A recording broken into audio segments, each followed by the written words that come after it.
সম্মানিত ভিউয়ার্স, কেমন আছেন সবাই? আশা করি আল্লাহর রহমতে ভালো আছেন, সুস্থ আছেন। আপনাদের সাথে আমি রয়েছি মোহাম্মদ রাশেদ মোশাররফ, শিক্ষক নিবন্ধনধারী কারিগরি শিক্ষা ও trade instructor, Itna Nurpur DD মাদ্রাসা, ইটনা কিশোরগঞ্জ। সম্মানিত ভিউয়ার্স, আপনারা দেখেন জব টিচার্স টিভি। সম্মানিত ভিউয়ার্স, আজকের আলোচ্য বিষয় মাধ্যমিক বিদ্যালয়ে বা উচ্চ মাধ্যমিক বিদ্যালয়ের শিক্ষক কর্মচারীদের ইএফটি পূরণে যে 6 ধরনের তথ্য লাগবে। সম্মানিত ভিউয়ার্স, আপনারা সবাই জানেন যে 2025 সাল থেকে মাওসিভুক্ত জেনারেল স্কুল অ্যান্ড কলেজগুলোতে ইএফটির মধ্য দিয়ে বেতন দেওয়া হচ্ছে।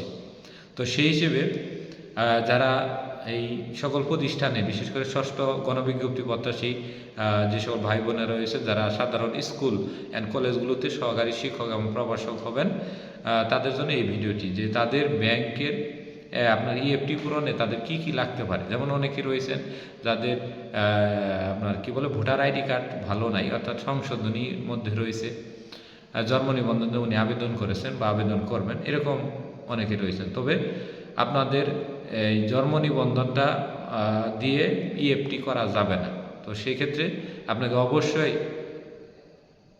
ভোটার আইডি কার্ডটি সংশোধন করে নিয়ে সঠিক হওয়ার পরে আপনার ভোটার আইডি কার্ড দিয়ে ইএফটি ফর্ম পূরণ করতে হবে। সেক্ষেত্রে আপনাকে 6টি নিয়ম মানতে হবে। সেটি হলো ব্যাংকের হিসাবের নাম থাকতে হবে, অনলাইন ব্যাংকের হিসাব নম্বর 13 থেকে 17 ডিজিটের থাকতে হবে, প্রে কোড থাকতে হবে, নিজের সঠিক এনআইডি যেটি আপনার 10 ডিজিটাল এবং অ্যানালগ ছিল 17 ডিজিট, যেটাই হোক না কেন একটা হলেই হলো। আবার নিজের আইডিতে রেজিস্ট্রেশন করা সিমের মোবাইল নম্বরও লাগবে। যেমন আপনি একটি সিম নাম্বারটি দেবেন, সেটি অবশ্যই আপনার নামে রেজিস্ট্রেশন করা। তথ্য ভুল দিলে বেতন বন্ধ হয়ে যাবে এবং অনলাইনে জন্ম নিবন্ধন দিয়ে ইএফটি হয় না।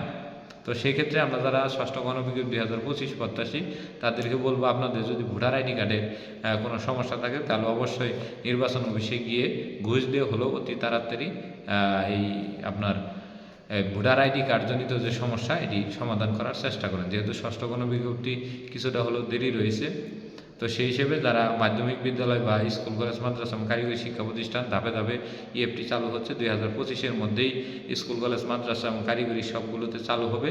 তো 26 সাল থেকে একেবারে সবাই আপনার ইএফটির বাহিরে কেউ বেতন পাবে না। তো সেই হিসেবে আমি আপনাদের বলবো যে যারা ষষ্ঠ গণবিজ্ঞপ্তি 2025-এ রয়েছেন, তারা এই ভোটার আইডি কার্ডজনিত যে সমস্যাগুলো রয়েছে, নাম বানান ভুল যাই হোক না কেন, এগুলো অতি দ্রুত সংশোধন করে নিন। তো আশা করি আপনারা যারা এই শিক্ষক কর্মচারী ইএফটি পূরণ করবেন, তাদের এই 6 ধরনের তথ্য আপনারা সংগ্রহ, মানে এগুলো আপনার নিজের ফোনে রাখবেন। পাশাপাশি এই 6 ধরনের বিষয়ে যদি আপনাদের পিক লাগে, তার জন্য আমাদের হোয়াটসঅ্যাপ করুন, আমরা মেসেজ করলে আমরা এই পিক দিয়ে দিব। আশা করি ভিডিওটি বুঝেছেন। যদি ভিডিওটি ভালো লাগে তাহলে অবশ্যই লাইক, কমেন্ট, শেয়ার দেবেন।